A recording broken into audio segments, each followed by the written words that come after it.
Angle of intersection of two curve.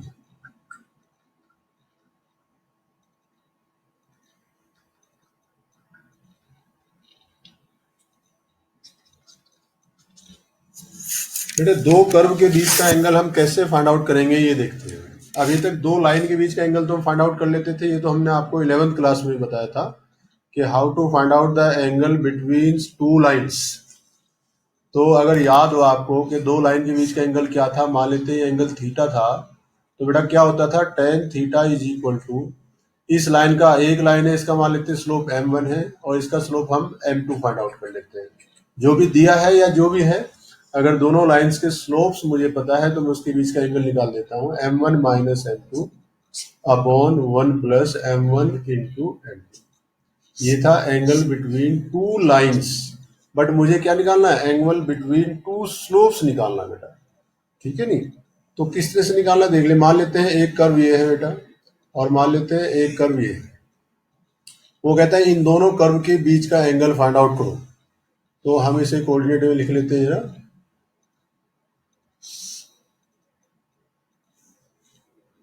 देखो क्या करना होता है बेटा, एंगल कभी भी कर्व के बीच नहीं आता, एंगल हमेशा लाइन के बीच ही आता है। आपको हमने 7th क्लास में बताया था कि जहाँ कॉर्नर्स बनते हैं वही एंगल एग्जिस्ट करता है। अगर आप ठीक से देखो तो बेटा ये कॉर्नर नहीं है, ये कॉर्नर नहीं है, यहाँ क्या है, ये स्लोप है, ऐसे करके स्लोप है और एक ऐसे करके स्लोप है। तो अगर आप ठीक से देखो तो ये कॉर्नर नहीं है। कॉर्नर कब होगा, जहां इंटरसेक्शन पॉइंट है बेटा, देखो जहां इंटरसेक्शन पॉइंट है इन दोनों कर्व का, वहां क्या करते हैं, दोनों कर्व पर अलग अलग टेंजेंट अप्लाई कर देते हैं। जहां इंटरसेक्शन पॉइंट है वहां एक टेंजेंट बनाते हैं। तो ये टेंजेंट आपका, एक टेंजेंट ये आपका ये हो जाएगा दिस वन,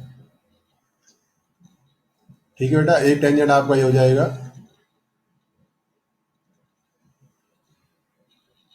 दिस वन, ठीक है नहीं। इसे और आगे बढ़ा देते हैं थोड़ा सा, चलिए। तो जिस जिन कर्व के बीच का एंगल फाइंड आउट करना है बेटा, उन कर्व का जहां इंटरसेक्शन पॉइंट होगा, उस इंटरसेक्शन पॉइंट पर दोनों कर्व पर हम टेंजेंट ड्रा कर देते हैं। मान लेते हैं ये कर्व C1 है और ये कर्व मेरा C2 है। थोड़ी देर के लिए मैंने मान लिया चाहिए, ये f ऑफ x है और बेटा ये कोई फाई ऑफ x है, कुछ भी हो सकता है, इससे मुझे ज़्यादा इंटरेस्ट नहीं है।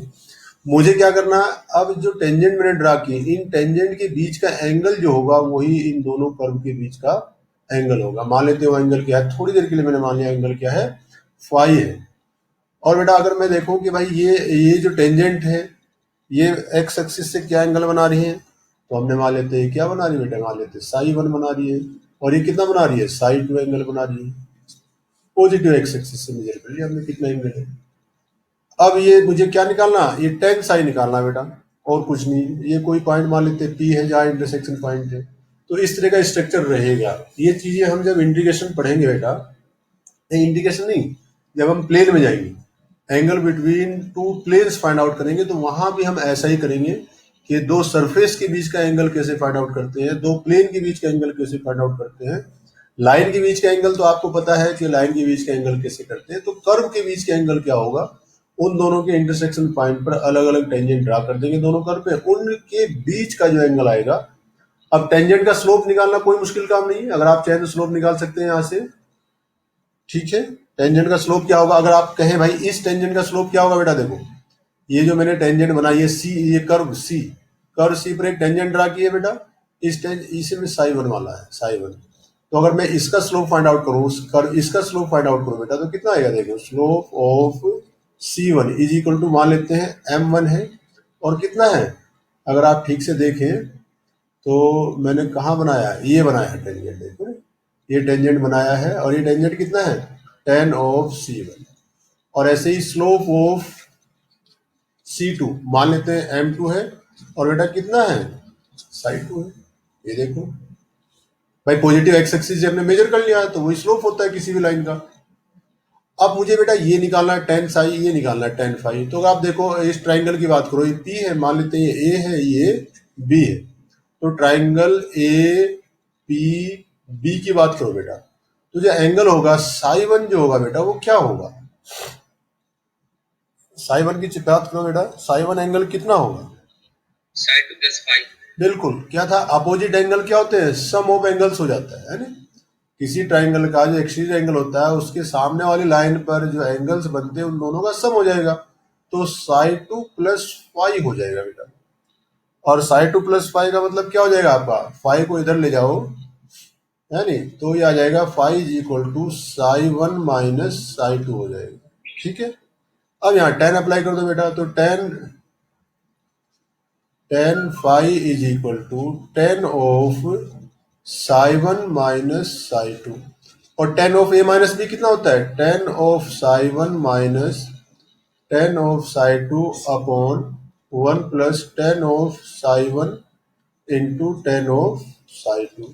और इसे मैं ये भी लिख सकता हूँ, देखो टेन ऑफ साई वन को क्या लिख सकता हूँ, M one minus M two upon one plus M one into M two. M one M two क्या है बेटे, टेंजेंट की स्लोप है और कुछ नहीं है। तो finally tan of five is equal to आपका ये भी लिख सकते हैं M one minus M two upon one plus M one, sorry M one, one plus M one into M. ये आपकी बात रही। ठीक है, कोई दिक्कत है बेटा किसी को? और अगर आपको इसमें कंफ्यूजन हो रहा कि भाई ठीक है हम कर्व की टेंजेंट कैसे फाइंड आउट करेंगे, एंगल कैसे निकालेंगे, तो बेटा जो मैंने ये लिखा है, देखो ध्यान से देखो सब लोग, जो मैंने ये लिखा है कि भाई एंगल मेजर कर लेंगे। आप कहोगे सर कर्व दिया तो एंगल कैसे मेजर करेंगे? अरे भाई वो तो मैंने बताया है आपको, ये स्लोप तो वही रहेगा जो है। अगर आपको M one is equal to angle नहीं मेजर कर पा रहे आप, तो क्या करेंगे, कर्व की इक्वेशन तो ये होगी वाई, तो क्या करेंगे D Y over D X, ये फाइंड आउट करेंगे एट पी। और M two is equal to कितना होगा, जो टेन साइड टू है मेरा वो क्या होगा, वो ये एंगल हो जाएगा बेटा। तो ये कितना आ जाएगा आपका, ये आ जाएगा D five over D x at P. सीधी सी बात है, तो जो दो कर्व दिए हैं उन दोनों को डिफ्रेंशिएट कर लेंगे। कौन से पॉइंट पर, उस पॉइंट पर जो इंटरसेक्शन पॉइंट है बेटा, उसमें तो करेंगे, वही टेंजेंट एग्जिस्ट करेगी दोनों की। तो दोनों कर्व को डिफ्रेंशिएट कर लेंगे, ये मेरा एम वन आ जाएगा, ये मेरा एम टू आ जाएगा, इसे ही हम स्लोप बोलते हैं, आंसर आ जाएगा। एक क्लियर है बेटा, ये तो बात यहाँ हो गई। अब एक इंपॉर्टेंट पॉइंट आता है कि ऑर्थोगोनल क्या क्या होते हैं, देखो यहीं से क्लियर हो जाएगी बात। ऑर्थोगोनल कर्व, एक प्रॉब्लम इसकी 1 और 2 मार्क्स की हमेशा पूछी जाती है कि ऑर्थोगोनल कर्व क्या होते हैं। टू कर्व्स मान लेते हैं, let C one is equal to F x और C two is equal to five x are two curves. कोई दो कर्व्स है, C one and C two are orthogonal if, if कितना हो जाएगा आपका, if slope of C one, slope of यानी C one into slope of C two is equal to minus one. सीधी सी बात है, जो टेंजेंट ड्रा होगी M one into M two is equal to अगर माइनस वन हो जाता है तो हम क्या कहेंगे, ऑर्थोगोनल। ऑर्थोगोनल का मतलब है उन दोनों कर्व के बीच का एंगल जो होता है वो क्या होता है, 90 डिग्री होगा बेटा, और कुछ नहीं है। ऑर्थोगोनल कोई अलग चीज नहीं है। लाइन जो होती है वो परपेंडिकुलर हो जाती है, अगर दो लाइन के बीच का एंगल 90 डिग्री तो परपेंडिकुलर बोल देते हैं। ठीक है, अगर दो टेंजेंट के बीच का एंगल 90 डिग्री तो उन्हें टेंजेंट और नॉर्मल बोल देते हैं। और दो कर्व के बीच अगर 90 डिग्री का एंगल है बेटा, देखो ऐसे तो आएगा, टेन पाई बाई टू अगर बन जाता है तो M one minus M two upon one plus M one into M two. तो टेन पाई बाई टू कितना होता है बेटा, इन्फिनिटी, और इन्फिनिटी का मतलब क्या होता है, वन अपॉन जीरो। ये कितना हो जाएगा, M one minus M two upon one plus M one into M two. तो ये क्रॉस मल्टीप्लीकेशन हो जाएगा, तो M one plus sorry one plus M one into M two is equal to कितना हो जाएगा, जीरो। और फाइनली कितना, M one into M two is equal to minus one. इसका मतलब है कि अगर दो कर्व के बीच का एंगल 90 डिग्री होता है तो वो दोनों कर्व ऑर्थोगोनल होंगे। या कई बार कहेगा वो सिंपली आपको लिख देगा कि बताइए दोनों कर्व ऑर्थोगोनल है या नहीं है। तो आप क्या करें, उन दोनों कर्व का स्लोप फाइंड आउट करें, उनका मल्टीप्लाई करें। अगर वो माइनस वन निकल कर आ जाता है तो आप कहेंगे दोनों कर्व क्या है मेरे, ऑर्थोगोनल है। ये बात ही मैंने बताई कि ये कर्व ऑर्थोगोनल है या नहीं है। अगर फाइव 90 डिग्री आ जाता है तो ये दोनों कर्व ऑर्थोगोनल है, या सिंपली इन दोनों की स्लोप जो है उनका मल्टीप्लिकेशन जो है -1 आ जाता है, तो बेटा वो दोनों कर्व क्या है, ऑर्थोगोनल कर्व होते हैं। बस अलग अलग बोलने की बात है और कुछ नहीं। अब जाकर ये टॉपिक आपका कंप्लीट हो जाता है। तो इसके एक दो एग्जाम्पल देख लेते हैं, इंटरसेक्शन एंगल्स के और ऑर्थोगोनल के। फिर यहां से इस टॉपिक को खत्म करके बेटा हम आगे चलते हैं। चलिए, find the angle of intersection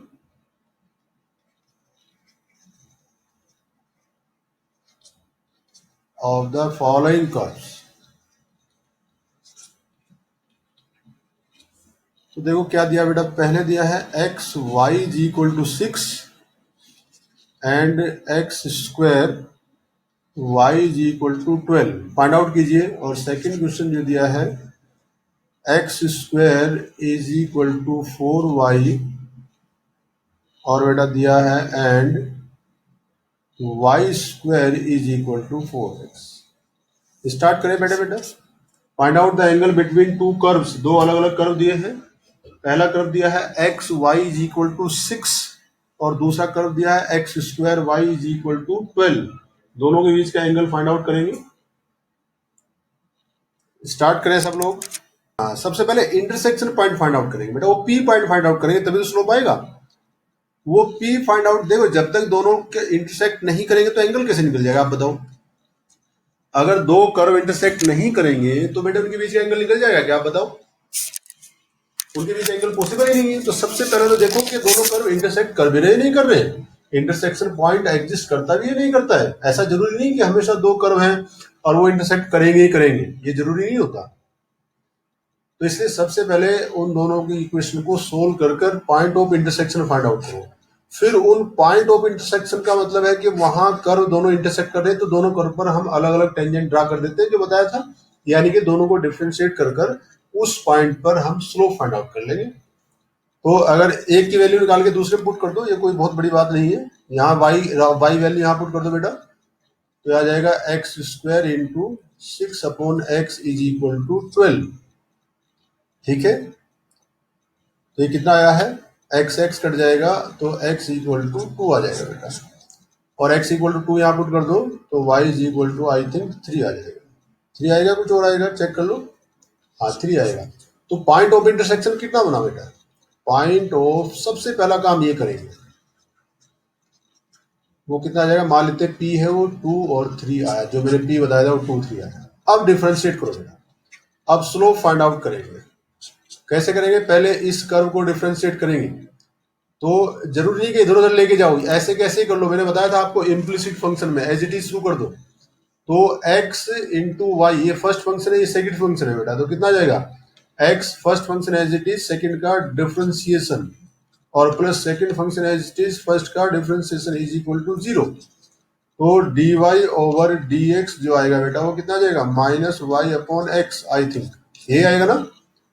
और इसकी वैल्यू निकालेंगे p पर, p मतलब 2 3, और ये कितना आ जाएगा, m1 आ जाएगा। मान लेते हैं ये स्लोप ऑफ फर्स्ट कर्व आया, मान लेते हैं ये कर्व c1 है और ये कर्व बेटा c2 है। तो ये c1 का स्लोप आया एट p, ऐसे लिख देते हैं, slope of c1 eight p कितना आया है बेटा, m1। तो m1 आया है यहां से -3/2 आई थिंक, चेक कर लीजिए सब लोग। इन द सेम वे हम क्या करेंगे बेटा, इसे डिफरेंशिएट करेंगे। Slope of c2 eight p, तो कितना आ जाएगा बेटा, डिफरेंशिएट करो ऐसे जैसे, ये फर्स्ट हो जाएगा ये सेकंड हो जाएगा। अब डिफरेंशिएशन में मुझे कोई डिस्कस नहीं करना है, नहीं, first function as it is रखेंगे और सेकंड का हम डिफरेंशिएशन करेंगे, plus second function as it is रखेंगे, फर्स्ट का डिफरेंशिएशन करेंगे, 12 का 0 हो जाएगा। तो यहाँ से भी हम इसी तरह से dy और dx फाइंड आउट कर लेंगे। ये कितना बैठ रहा है बेटा, -2y अपॉन एक्स, या कुछ और है, आई थिंक यही है। और बेटा इस पॉइंट पर किस पर, p पर, p मेरा 2 3 है और ये क्या बन जाएगी, m2 बन जाएगा। तो m2 बेटा बताओ कितना आया है, कितना आया है, -3 ओनली है ना। चलिए बस हो गया काम, दोनों कर्व का जो इंटरसेक्शन पॉइंट था उस पॉइंट पर दोनों कर्व से जो टेंजेंट पास होती है, ये इस तरह की सिचुएशन नहीं होगी, ये इस तरह की सिचुएशन नहीं होगी बेटा। ये यहाँ 2 है, ये 3 है, एक कर्व यहाँ से ऐसे निकला होगा, एक कर्व यहाँ से ऐसे निकला होगा, ठीक है नहीं। तो एक टेंजेंट ऐसे बनाई हमने ये, और एक टेंजेंट हमने ऐसे बनाई।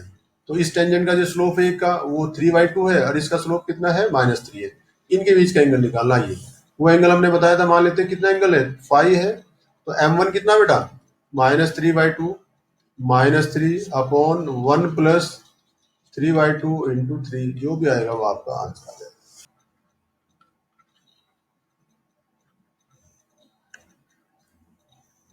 द कर्व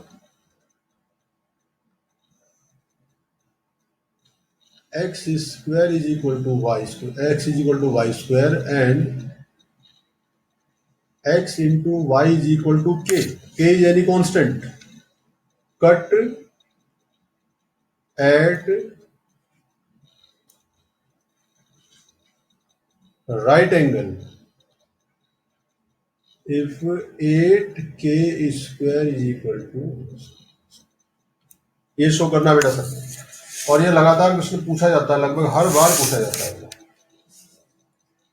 कुछ नहीं, कोई नई बात नहीं है। दो कर्व दिए जो पीछे बताया, सेम प्रॉब्लम है, ऐसा नहीं कि अलग प्रॉब्लम है, सेम प्रॉब्लम है जो हमने प्रीवियस वन क्वेश्चन किया, सेम। ये शो करना है कि ये दोनों कर्व क्या है, 90 डिग्री पर उसने दे दिया, ये दोनों कर्व 90 डिग्री पर कट करते हैं। तो बताइए क्या होगा, 8k² is equal to 1 show करना है, और कुछ नहीं। सबसे पहले क्या करेंगे, वही जो मैंने बताया था, find out the point of intersection. जहां दोनों कर्व इंटरसेक्ट कर रहे हैं पहले वो फाइंड आउट कर लो बेटा, फिर वहां से आगे चलेंगे। जल्दी से ट्राई करें, स्टार्ट करें, ठीक है। तो बेटा कोई भी एक इक्वेशन निकाल के दूसरे में पुट कर दो, कोई भी एक इक्वेशन यहाँ से दूसरे में पुट कर दो यहाँ से। तो अगर हम x की वैल्यू यहाँ पुट कर दें बेटा, तो कितना आएगा, y³ आ जाएगा इज इक्वल टू k। तो बेटा y is equal to k की पावर 1/3 आ जाएगा, और y की वैल्यू यहाँ पुट कर दो। तो बेटा x इज इक्वल टू कितना आएगा, k की पावर 1/3 का होल स्क्वायर है, तो x is equal to k की पावर 2/3 आ जाएगा। तो x is equal to k और y is equal to k की पावर 1/3। ये तो मेरा पॉइंट ऑफ इंटरसेक्शन बन जाएगा, ठीक है बेटा, ये बन जाएगा। अब क्या करना है, दोनों कर्व को डिफरेंशिएट करके स्लोप फाइंड आउट करना है इस पॉइंट पर। तो फर्स्ट कर्व को डिफरेंशिएट करो, 1 इज इक्वल टू कितना, 2y, और y का dy ओवर dx हो जाएगा बेटा। तो finally dy over dx is equal to 1/2y। और बेटा ये स्लोप किस पॉइंट पर निकालेंगे, इस पर निकालेंगे। तो यहाँ से 1/2 की पावर 2 इंटू के की power 1/3 is equal to m1 आ जाएगा। इन द सेम में m2 निकालेंगे बेटा, m2 यहाँ से आएगा। m2 के लिए क्या करेंगे, प्रोडक्ट फंक्शन है बेटा, फर्स्ट सेकंड करेंगे। तो x इंटू सेकेंड का differentiation plus y into first का differentiation, k is any constant, तो 0 बन जाएगा बेटा। तो यहाँ से dy और dx is equal to -y/x, और ये आ जाएगा k की पावर 1/3 अपॉन x, क्या हो जाएगा, k की पावर 2/3। तो सिंपली बेटा यहाँ p रखेंगे, p रख दिया मैंने, तो ये आ जाएगा मेरा m2।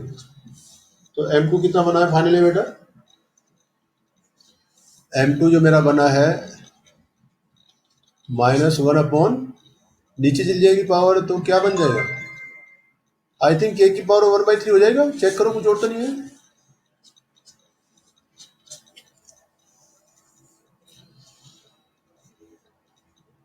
राइट एंगल ट्राइंगल कब होते हैं बेटा, इसने कहा कि राइट एंगल ट्राइंगल पे कट किया, उसने राइट एंगल पर कट किया है, तो m1 into m2 is equal to क्या होता है, मैं जानता हूँ -1 होता है बेटा, रख दो वैल्यू यहाँ। तो 1/2 इंटू के की पावर 1/3 इंटू माइनस आ जाएगा 1/k की power 1/3 is equal to minus. Simplify कर दो, आंसर आ गया बेटा।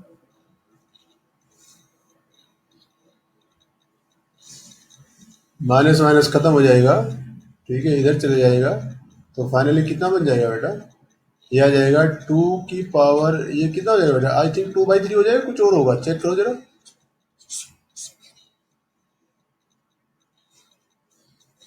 और मुझे क्या शो करना, ये शो करना है, तो हाँ दोनों तरफ क्यूब कर दो, है नहीं, क्यूब बोथ साइड। तो ये आ जाएगा बेटा, क्यूब बोथ साइड करेंगे तो ये आ जाएगा क्यूब और ये आ जाएगा क्यूब, तो फाइनली 8 आ जाएगा और ये आ जाएगा k² और ये